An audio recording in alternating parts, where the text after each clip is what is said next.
Quando a gente fala de invasões romanas, né? Então, quando a gente está terminando ali as invasões do Império Romano, ou seja, as invasões bárbaras no Império Romano, a gente está falando do início da Idade Média. Isso 476 depois de Cristo é a data que a gente começa a entrar na Idade Média. E aí, para entender melhor a Idade Média, a gente precisa falar que a Idade Média ela trabalha exatamente com duas vertentes: a Alta Idade Média, a Baixa Idade Média, como a gente já tinha visto na aula, na escola, lá no Facto, anteriormente. Então, relembrando, né, a cronologia dessa idade, a gente está falando aí de um início, né, datado em 476 depois de Cristo, com a queda do Império Romano, e é bom frisar, do Ocidente. O Império Romano do Oriente ele não caiu ainda, né? Ele só vai cair em 1453, lá embaixo. Então a gente tem aí 1000 anos, correto? 1000 anos para poder chegar até a queda do Império do Oriente. Então não confundam isso. Nunca esqueçam que quem cai, a queda que é feita em 476 é do Império Romano do Ocidente. Só para te dar uma palhinha, lembrando que a Roma Antiga é dividida em 3 períodos, né? Para quem não lembra, aí a monarquia, depois república, depois império, tá? E aí nesse império a gente está em 476 caindo com as invasões germânicas. Todo mundo lembra aí o motivo pelo qual os bárbaros, ou germanos, né? Ou germânicos, invadiram? Todo mundo recorda bem disso? O motivo pelo qual a invasão começou. Beleza, Clara, vamos lá então. O Império Romano está passando por uma crise, né? Uma crise sistêmica. Então é uma crise agrária, né? Agrária rural, uma crise, um sistema político defeituoso, correto? A gente lembra aí da criação do triunvirato, depois volta a ser apenas um imperador, e isso vai danificando um pouco a questão política interna. Então a gente já tem dois problemas: a questão geoclimática, né, que vai atrapalhar a questão agrária, a questão política, e talvez o grande fator: o Império Romano se transformou numa coisa monstruosa. Ele é enorme, gigante. E aí o que a gente ganha com isso? A gente não, eles, né? O que eles ganharam com isso? Na verdade eles não ganharam nada, eles perderam. Porque como é que você administra algo monstruoso? Como é que você controla algo grande, muito grande? É bem difícil, é bem complexo você conseguir contornar isso. Você está em vários pontos diferentes, vários locais diferentes, controlando o teu império. E aí começa a dar problema, porque várias localidades você precisa de um exército muito grande. Esse exército grande demanda dinheiro. Você está numa crise econômica por conta do problema geoclimático, que gerou problema na agricultura, e a tua política está com problema. Olha só que situação. E aí o que vai acontecer? Você vai ter um caos, né, político-social. Fala, Bia. Um caos político-social dentro de Roma. Qual é o fim disso? O fim disso é a invasão germânica. Agora, quem são esses germânicos? Desde que o império é forte... Voltar onde, Jade?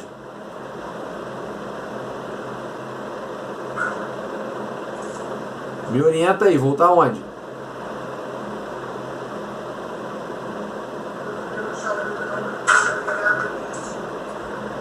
Então, eu estou antes do slide.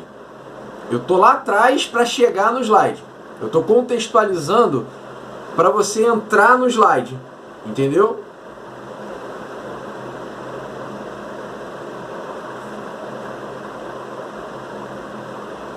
É antes da aula passada, eu estou resgatando. Como aqui é muito fácil de trabalhar, a gente vai embora em 40 minutos, a gente fala coisa pra caramba, eu estou indo lá atrás resgatar o que a gente preparou de um resumão para eu entrar no slide da Idade Média e seguir ele até o final. Um resumão de tudo. Beleza, show de bola.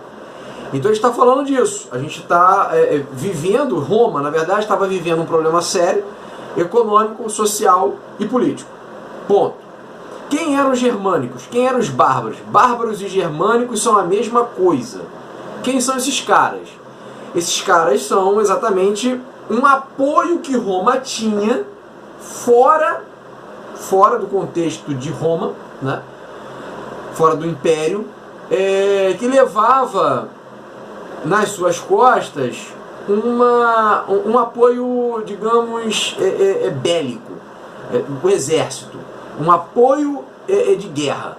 Né? Eles faziam apoio de quê? Eles protegiam a fronteira do Império Romano. E aí, vejam, esses bárbaros, que eram chamados de bárbaros justamente por não terem a cultura romana. Tudo bem? Então, se você não é culturado, né, por Roma, se você não recebeu a cultura de Roma, você é chamado de bárbaro. E aí você está lá, fazendo o que se é de acordo, se é acordado, protegendo as fronteiras, dominando ali a parte militar externa de Roma, apoiando Roma. E percebe que Roma está sucumbindo, está frágil, político, social e economicamente. Você como bárbaro vai pensar o quê? Eu não vou ficar aqui trabalhando para ninguém. Vamos fazer o seguinte? Vamos aproveitar esse momento, vamos invadir e tomar aquilo lá. E foi mais ou menos assim que aconteceu. Então começa a invasão bárbara, a invasão germânica, no momento ao qual você tem os bárbaros entrando em Roma. Para quê? Para dominar, para tomar para si o domínio territorial. No primeiro momento eles até queriam assumir o império para eles. Só que com o passar do tempo eles perceberam que aquilo não seria possível, né? A estrutura que o império tinha montado não era a estrutura que eles tinham competência para assumir, por N motivos, né? Um dos principais motivos aí é um povo que não tinha cultura, é um povo que não sabia ler e escrever, é um povo que não sabia administrar. Então você tem todo uma cultura diferente entrando em Roma agora, né? Fazendo a que a gente chama de miscigenação cultural. Você tem ali uma mistura. A cultura de quem está entrando vai assimilando a cultura de quem já estava ali. E aí você vai criando uma nova rotina. Tudo bem até aqui, pessoal? Então vamos lá.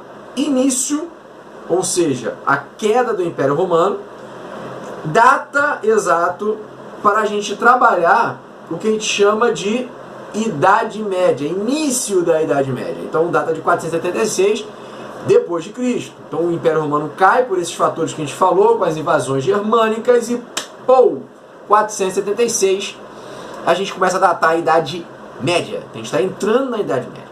Beleza? Aí a gente dá um pulinho ali embaixo, fim 1453. Então a Idade Média ela só acaba quando o outro Império Romano, o Império Romano do Oriente, cai, que é 1453, que é a tomada de Constantinopla pelos otomanos.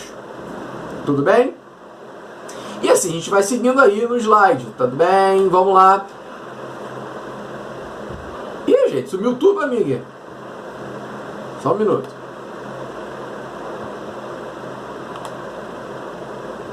Foi. Então vamos lá. A Idade Média, ela é dividida em Baixa Idade Média, né, e Alta Idade Média. Em alguns vocês vão perceber, algumas bibliografias, principalmente as bibliografias mais antigas, você vai perceber que é a primeira Idade Média, a segunda Idade Média, mas o termo correto, o termo que mais se escuta e mais se lê, é Alta Idade Média e Baixa Idade Média. Tranquilo até aí?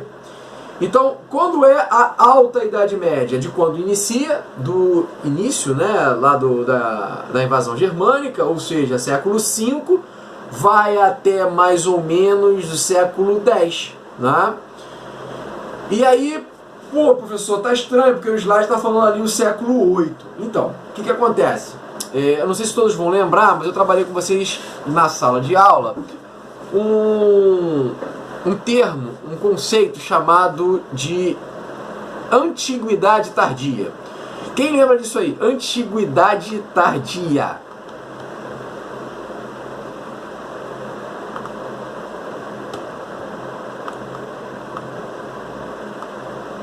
Vagamente, Lívia. Não lembro. Vamos lá, Jade. Antiguidade tardia é o seguinte. Vocês acreditam que uma cultura vai aceitar ser invadida e passar a ser a cultura que invadiu do dia para a noite? Por exemplo, Rio de Janeiro, né? É invadido por São Paulo. Correto? Amanhã de manhã, depois da invasão, todos nós nos consideramos paulistas, correto? Vai ser assim? Não tem como, porque nós somos cariocas. Não é isso? Nós gostamos de chopp, né? De pastel. Não é isso? Exatamente. Nosso cachorro-quente não tem purê de batata. Todo mundo já viu falar que paulista come cachorro-quente com purê de batata. É verdade, claro, eu também não consigo não. Mas é por aí. Então o que vai acontecer? Isso não gera pra gente uma aceitação, correto? Obviamente que aqui no Brasil fica muito mais fácil, né? Porque todo mundo é brasileiro, então isso talvez não criasse tanto problema. Apesar das brincadeiras entre estados, a gente não tem muito esse problema. Mas imagine um outro país, né? Os Estados Unidos invadir a gente, ou o Chile invadir a gente se transforma, a gente não vai, nós não vamos ser estadunidenses nem chilenos após a invasão, né? E depois da invasão, depois de algum tempo, não será mais só Chile, será uma coisa nova. E é exatamente o que aconteceu lá atrás. Quando os germânicos invadem o Império Romano, você tem duas culturas se misturando. A cultura bárbara com a cultura romana. Dessa fusão vai sair uma nova cultura, que é o que acontece lá para o meio desse milênio, né? Lá para o século VIII, século X. O nome dessa transição, da hora da invasão, do momento da invasão, 476, até você ter gerações que já se entendem como aquele novo modelo, a gente chama de antiguidade tardia. Por quê? São mais ou menos 400 anos que as pessoas, as gerações que vão passando, vão se acostumando com a mesclagem das duas culturas, a cultura bárbara ou germânica e a cultura romana, nesses 400 anos. E aí lá na frente, lá para o século VIII em diante, nós já temos um grupo social, vários grupos sociais, melhor dizendo, nessa Europa, que já se entende ou como francos, ou como germânicos, ou como anglo-saxões, ou como saxões, e assim vai. Tudo bem?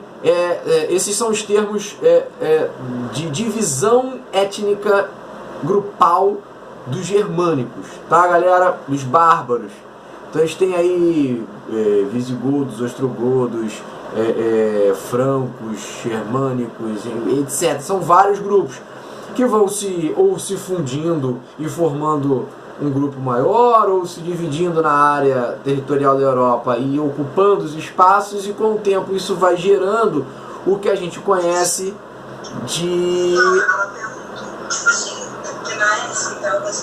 Desliga aí, Karina, tu tá ligada? Vai gerando aí um novo modelo de sociedade. Ok? Deu para entender o que é antiguidade tardia aí, o pessoal que estava meio na dúvida? Show de bola! Vocês são fera demais. Então vamos seguindo. Vamos lá. Então aí o próximo slide, já passando, a gente está falando da cronologia da Alta Idade Média, né? Falando aí do Império Carolíngio, né? Para quem não conhece o Império Carolingino, não lembra, eu vou mandar a aula de hoje e a aula que a gente trabalha na sala de aula, que é uma aula mais ampla, mais robusta. E aí vocês vão ter todos esses detalhes trabalhados lá, tá? Então o Império Carolíngio é o Império do Carlos Martel, talvez o grande rei ali da era bárbara, né? Você tem ali uma onda de invasão muito grande na Europa, vindo de vikings, muçulmanos e magyars. Eu recomendo que quem não tem assistido, assista ou veja alguma coisa da série Vikings, principalmente o início dela, que trata bem disso aqui, esse momento específico, bem importante, para falar da construção de uma nova Europa e como esses grupos conseguem se blindar frente a outras tentativas de invasão. É muito importante salientar que esse império, o Império Carolíngio, foi um império que decidiu dar cultura de alguma forma à sua população, trazendo a ela um pouco de informação, no sentido de que o Carlos Martel ele entende que as pessoas têm que ser educadas, elas precisam literalmente receber informação. Então ele ensinou as pessoas a lerem, a escrever, ele ampliou a forma de acesso a todos que naquela época faziam parte da alta sociedade chegarem à leitura. A baixa sociedade acaba conseguindo também, porque esse acesso ele não é tão restrito, não é algo só para a elite, né? Obviamente que a elite acessa muito mais facilmente, mas para todos. Então esse império, o Império Carolíngio, ele fica importante, talvez gravado na história, por ter permitido aí uma ascensão cultural, baseado obviamente na cultura greco-romana, né? A ideia era essa, de que as pessoas conseguissem ler, escrever, entendessem o que estava acontecendo na parte, digamos, do saber, né? A Igreja Católica, obviamente, é um poder religioso, político e econômico do período. Como assim? Mas não é só a igreja não só reza. A Igreja Católica, nesse momento, ela foi usada como um grande propulsor para a assimilação dessa nova cultura, desse novo grupo que está dominando a Europa. Como assim? A Igreja Católica, ela simplesmente oficializou a entrada, né? Só para vocês lembrarem, os germânicos eles eram politeístas, então tinham vários deuses. E Roma já era monoteísta, católica, apostólica, romana. Né? Então vejam, filme sobre esse momento, não conheço não, Lívia. Filme não. Eu posso procurar, eu posso pesquisar, ver o filme, ver se está em acordo e passar para vocês depois pelo grupo. Posso fazer isso no final da aula. Vou pro Netflix e procuro lá, procuro no YouTube também. Mas eu não conheço nenhum filme não. Não mesmo, tá? Agora a série Vikings no início eu tenho certeza. Mas vamos lá. Então a Igreja Católica, ela tem um poder religioso, porque foi dado a ela o poder. Então você houve uma conversão em massa aí dos germânicos, né? Político, porque a Igreja Católica passa a ser uma espécie de orientadora, né, sociopolítica do rei, que era um rei fraco. O rei passa a ser fraco no momento que ele descentraliza tudo. A conversão foi voluntária? Boa pergunta. Então, a conversão foi voluntária porque os próprios germânicos, os próprios bárbaros, eram politeístas. Então, no primeiro momento, sim, ela foi uma conversão voluntária. Depois, com o passar dos séculos, você vai tendo a Igreja Católica, de alguma forma, forçando a população a se tornar católico. E aí a gente vai ver Tribunal de Santo Ofício acontecendo, primeira e segunda vez, as torturas da Igreja Católica, tudo que vai acontecendo, como a gente já viu várias vezes em vários filmes e por aí vai. Mas por que a Igreja Católica faz essa pressão lá na frente? Porque ela tem a detenção do poder político. Então, para ela perder, por exemplo, a partir de 1545 para o protestantismo, é ruim. Porque a Igreja Católica perde poder não só religioso, mas também político. Né? Uma vez que com a Igreja Católica, com o poder religioso na mão, a política fica mais fácil porque você manipula a estrutura. Né? Uma boa olhada para a manipulação social através da Igreja é um filme chamado Livro de Eli. Né? Quem puder aí assiste, tem na Netflix, pelo menos tinha, né? Na Netflix. Esse filme é muito importante para você entender como funciona a manipulação da religião. Ah, que pena que você tá na Netflix, Lívia. Eu vi na Netflix. Deve ter algum outro canal. Provavelmente o YouTube deve ter alguma coisa já. Eu não sei se eu consegui baixar ele para gravar. Se eu tiver aqui eu mando para vocês. Aí, pelo torrent acha fácil, tá vendo? Quem tiver acesso ao torrent. Foi nesse período, Clara, que a Igreja Católica começa a ter poder, muito poder. Mas por que ela começa a ter muito poder nesse período? Porque ela tem a detenção dos três. Ela tem a detenção do religioso, já que ela passa a ser a única, né? Até porque ela fez uma troca. Olha só, eu te ajudo a te legitimar como rei. Eu vou lá te colocar a coroa, fazer a aclamação, a coroação, mas você vai fazer com que a sua população se converta pra gente. E aí houve uma conversão em massa e depois foi havendo conversão. Então o primeiro poder religioso, ela era única nesse momento. E depois, ainda logo depois, assim, alguns séculos depois, 2, 3 séculos depois, ela começa a forçar as pessoas a se converterem ao catolicismo. Tudo bem? Então o político, por quê? Porque ela é também uma pessoa, né? A igreja, né? Vamos, entre aspas, vê-la como uma pessoa. Ela é uma pessoa que fica buzinando lá no ouvido do rei, falando o que o rei deve ou não fazer. É uma conselheira real. O alto clero, ele está dentro do castelo, está dentro da corte, fazendo lá o alto conselho real. Né? Então você tem o poder político. E o rei não toma decisão alguma sem consultar o seu cardeal. Né? E o econômico? Que poder econômico é esse? Para a igreja que tem dinheiro, a Igreja Católica, até a Idade Moderna, ela foi a maior detentora de terras do planeta Terra. Não houve instituição, ainda que uma instituição real, que teve mais terras do que a Igreja Católica. Então ela também tem o poder econômico. Se a gente for trabalhar lá a história dos filósofos economistas, quando a gente fala de Keynes e fala aí da ideia da terra como maior obtenção de lucro, a maior quantidade de terra, mais dinheiro você tem, né? Terra como um valor financeiro importantíssimo. Se eu sou detentora de um grande território ou de várias terras, eu sou endinheirada. Eu tenho poder também econômico. Então, ela é ou não é a grande poderosa do momento? Sim, a última palavra acabava sendo da igreja. Exatamente.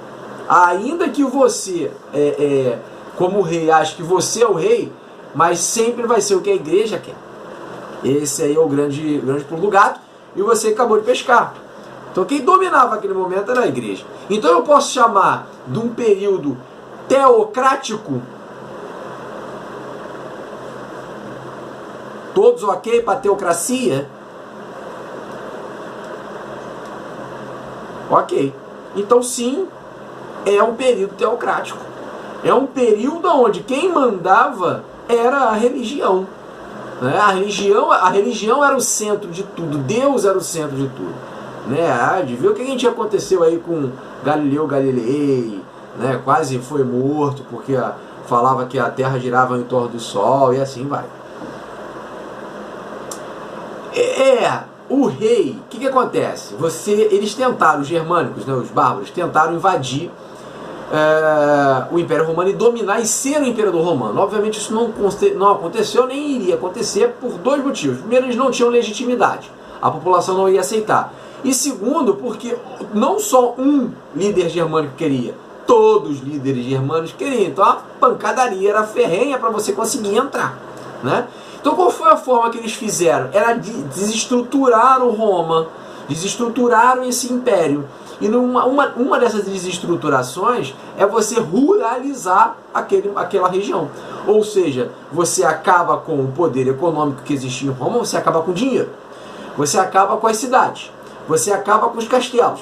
Você acaba com tudo. Você cria tudo novo e sai dos polos onde existiam tudo isso. Então você ruralizou. Porque se você está ocupando novas terras, essas terras estão rurais. Então está tudo ruralizado. Houve uma ruralização nesse período, fazendo com que o rei desse mais poder para outras pessoas administrarem esses momentos. Depois do século VIII, a gente tem o início efetivo do feudalismo, ou seja, eu crio vários feudos e através do processo da homenagem eu dou esses feudos, eu como rei, através do processo da homenagem, dou esses feudos para outras pessoas trabalharem, esses passam a ser os meus vassalos, eu o seu suzerano. O que não impede do meu vassalo ser suzerano de outra pessoa, dividindo a terra que eu dei para ele, passando para essa outra pessoa administrar. Tudo bem? E assim você vai fazendo uma descentralização política, fazendo com que o rei ficasse fraco. Se não fosse a igreja dando esse poder de legitimação, o rei teria morrido. Mas por que ele permanece? Porque toda a estrutura social do período precisa desse rei comandando, entre aspas, para que você faça a cascata da pirâmide estamental, onde eu tenho clero, nobreza e todo o restante, e fazer essa estrutura estamental se manter através da igreja falando que o rei é indicado de Deus e eu sou o representante de Deus na terra, fazendo todo esse sistema funcionar. Obviamente quem paga esse sistema é o povo e quem sofre com esse sistema é o povo. Sobretudo no feudalismo, os camponeses, que trabalham incessantemente para manter essa estrutura funcionante. Ou seja, alimenta o de cima e se ferra o de baixo. Todos entenderam até aí? Show! Beleza. Então nós tivemos aí a cristianização da Europa, né, ocidental, através desse processo que a gente acabou de trabalhar. E aí, com o passar dos séculos, você vai tendo uma pressão cada vez maior da igreja para transformar isso no que a gente chama de cristianização ampla. Ou seja, você começa a forçar as pessoas a se converterem à sua religião. Passando o slide, a gente vai vendo aí, meio do que a gente já tinha falado, né, do feudalismo, a Idade Média Central, aí no século IX até o século XIII, né, o crescimento econômico, urbano e intelectual, começa a acontecer a partir do século XI e se estrutura a partir do século XIII, quando no século XIV o feudalismo dá aquela queda, né, a gente tem a famosa crise do feudalismo, crise do século XIV. Tem vários motivos para que isso aconteça. Aí dá a Baixa Idade Média, que é a parte do século X aí em diante, até o XV, onde você tem a crise que eu acabei de falar, e a transição para a Idade Moderna. O que foi mais ou menos essa crise do feudalismo? Todo mundo já ouviu falar do que a gente chama de peste. A peste, peste bubônica, peste negra, peste do rato. Essa peste, ela dizimou 1/3 da população europeia. Então imaginem vocês, uma sociedade extremamente rural, onde 1/3 da população europeia é dizimada, onde trabalhavam 5, estão trabalhando 3, e tem que fazer a mesma produção, tem que manter o padrão de trabalho. E aí isso obviamente vai gerar alguns movimentos famosos no meio, lá na França principalmente, no meio rural, chamado jacquerie, onde você tem os levantes camponeses contra todo esse sistema, e nesse momento se sobressai a famosa Joana d'Arc, né, que depois é morta pela igreja, apoia muito ali na França, na guerra, né, pela Guerra dos 100 Anos, Guerra de 100 Anos que durou 116 anos, mas depois é morta pela igreja na fogueira, uma vez que ela é orientada ela era orientada, na verdade, por alguém que falava na cabeça dela, né? Ouvia vozes. Ela dizia que eram vozes de anjos e que orientava as batalhas. E aí se fala com quem não existe, é bruxa, bruxa tem que ser queimada, e mataram Joana d'Arc. Então isso aí é o período ali, né, da Baixa Idade Média. Na Baixa Idade Média também nós tivemos as cruzadas, né, dando aí uma real importância à grande terceira cruzada, que é a cruzada de Ricardo Coração de Leão, retratada no filme Robin Hood de Russell Crowe, o último filme Robin Hood que teve em Hollywood. Tá? Quem quiser assistir, pode assistir, é legal. Isso, mais ou menos o que a gente está vivendo agora com Covid, Jade, só que com 1/3 da população europeia morta. A gente não teve, nem espero que não tenhamos esse número grande de mortes, né, por causa do Covid, mas da Covid, na verdade, né, porque Covid é o nome da doença. Então sim, bem parecida, a analogia pode ser vista, tá? Beleza. Bom, quais elementos definem o período medieval? Algumas heranças da Roma clássica, né? Herança da parte germânica, obviamente, né? A cultura bárbara, então eu falei, tem a mesclagem das duas culturas, e o cristianismo, né? Nas cruzadas, que como eu falei, o Ricardo Coração de Leão, na terceira cruzada foi um grande feito, né?